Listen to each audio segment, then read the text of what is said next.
Hello and welcome to Literature versus the Forces of Adaptation. I'm your host, Shamar Benz. And I'm your co-host, Joshua Lewis. Hey Shamar, do you know what I like to do? What is that, Josh? I think it's obvious. Watch movies. They're amazing sources of entertainment that have been around for decades. That's true, but you know what's better than movies? What? Books, because they're the original content. A lot of movies are based off of books, and that's where the original source material. That may be true, but movies do a much better job of telling the story and expressing emotions. But that's what we're talking about in Literature versus the Forces of Adaptation. We're going to be breaking it down in 3 rounds, 3 different books that's been turned into films or TV shows. First, we're going to be talking about the Harry Potter series. Then we're going to be talking about Percy Jackson, specifically the Lightning Thief. And then the final round will be The Walking Dead. Let the battle begin.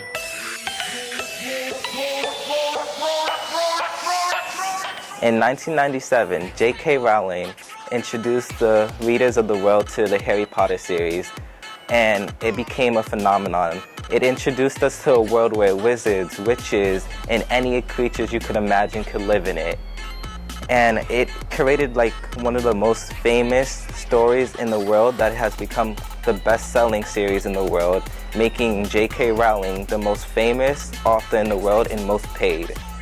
And today I'm going to be talking about how the books are better than the movies. Okay, first, the books introduce you more to the characters in one story than what they did in the 7 movies they had, 7.5. And it was amazing how you can get so intrigued by the characters in one book. And Harry Potter, Hermione, Ron Weasley, Draco Malfoy, Hagrid, Dumbledore, they all have unique character traits to them. But the movies rush through in a 2-hour time slot, so you don't have a lot of time to indulge with the characters. And second, they took up 2 important chapters of the books, because they took off the first chapter where they introduce you to the wizards, like how the humans, what they call muggles, see the world of wizards without knowing the capable abilities of the world where magic exists. And they took off the dueling scene with Draco Malfoy and Harry Potter, which was supposed to happen, but they never did it. And I feel like the book gives you more time to develop with the story than what the movie has, because you have time to read it, you can sit through it, and you don't have to watch you don't have to read the story at once. You can take your own time with it than watching the movie straight through at the movie theater. In my opinion, the books are better, and you should read it, check it out, because the story is far superior than the movies.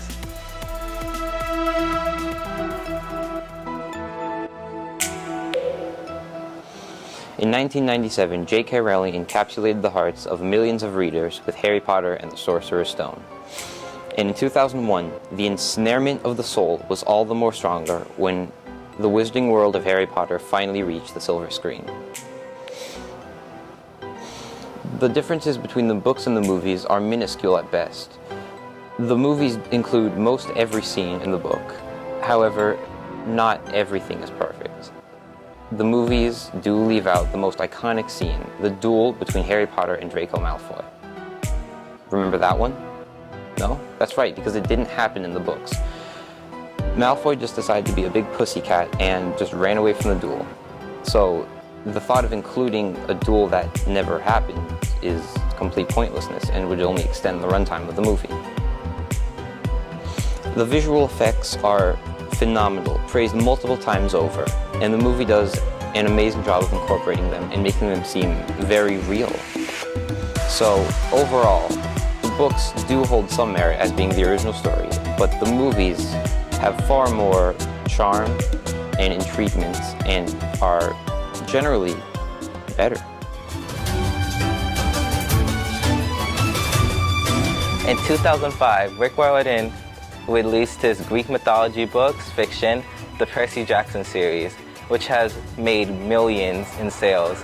And it's the story of Percy Jackson, half human, half god. He goes to Camp Half-Blood and has to fight monsters, creatures, and fight people around him that he thought was friends and thought he knew. And the story is just very intriguing. You go on all these adventures in the first 5 books, then you have the spin-off, the Heroes of Olympus series. But we're talking about the first book, The Lightning Thief.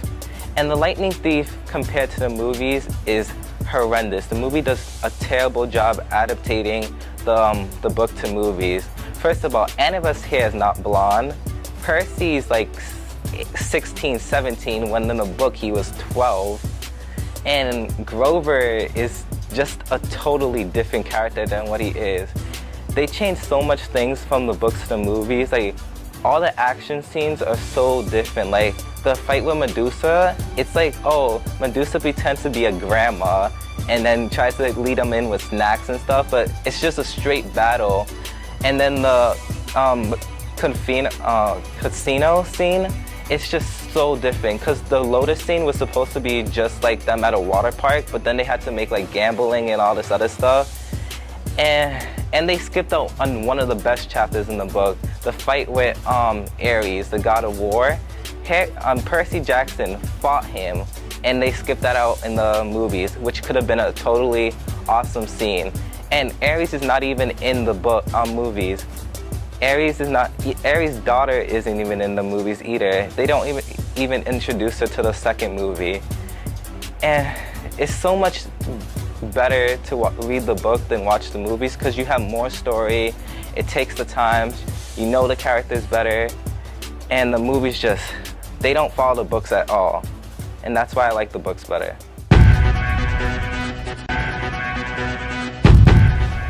Percy Jackson and the Olympians, The Lightning Thief, is one of the most notorious film adaptations ever put to the silver screen, and has become a meme of pop culture film adaptations today. Most people are upset with the character design changes in the movie. In the books, the characters were around 12 years old, but in the movies, they were aged to be around 17. And that notably annoyed people. Another thing was that they changed Annabelle's hair color from blonde to brunette. Oh no, whatever are we to do? It's hair color. It's not that big of a deal. All changes aside, the story between the two books remains fairly similar. Percy Jackson needs to go find pearls to go to hell to retrieve Zeus's lightning bolt from Hades. And in the movies, he has to go around the United States finding these 3 pearls in different locations. But in the books, he was given all 3 out at the same time. Not that big of a difference, but still people complain about it. I don't see the differences being much of an issue between the books and movies, and I still thoroughly enjoy the movies.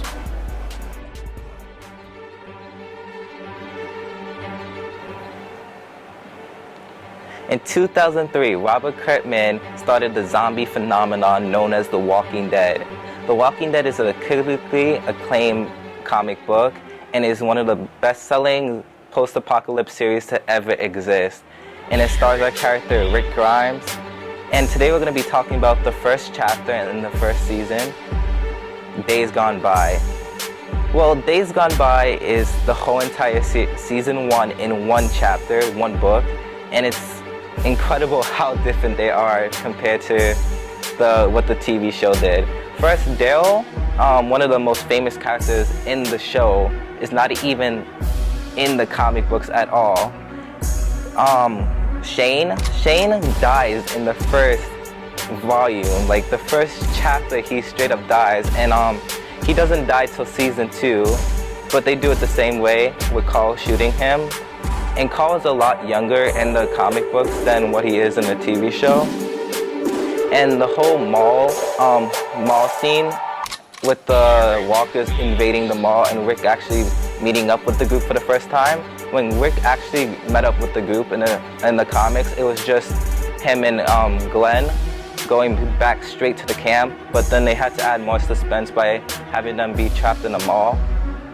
And Laurie and Shane actually do it Laurie does cheat on Rick in the comics, but it's so different compared, because in the comics, Rick doesn't even know if Shane, baby Judith is actually his, but in the TV show, he's debating on knowing that it's his child.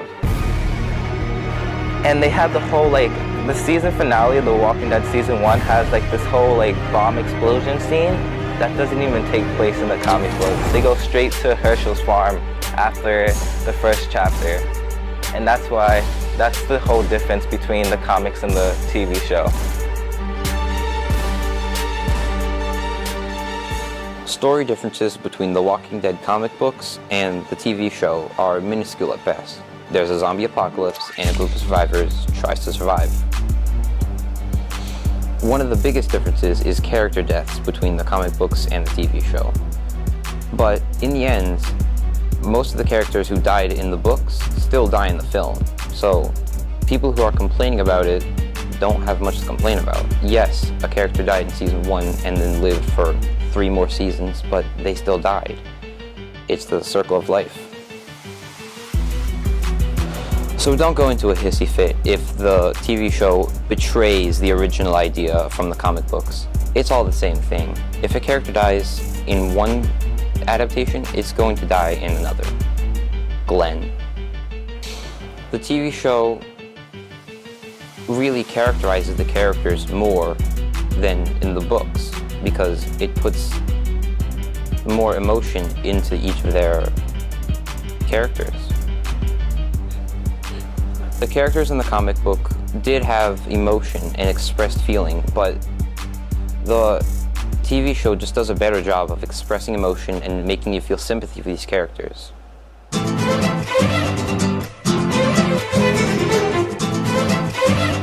Hi, I'm Shamar Benz here with Emily Murphy, and I'm about to ask her which is better, books or movies, to the Percy Jackson series by Rick Riordan.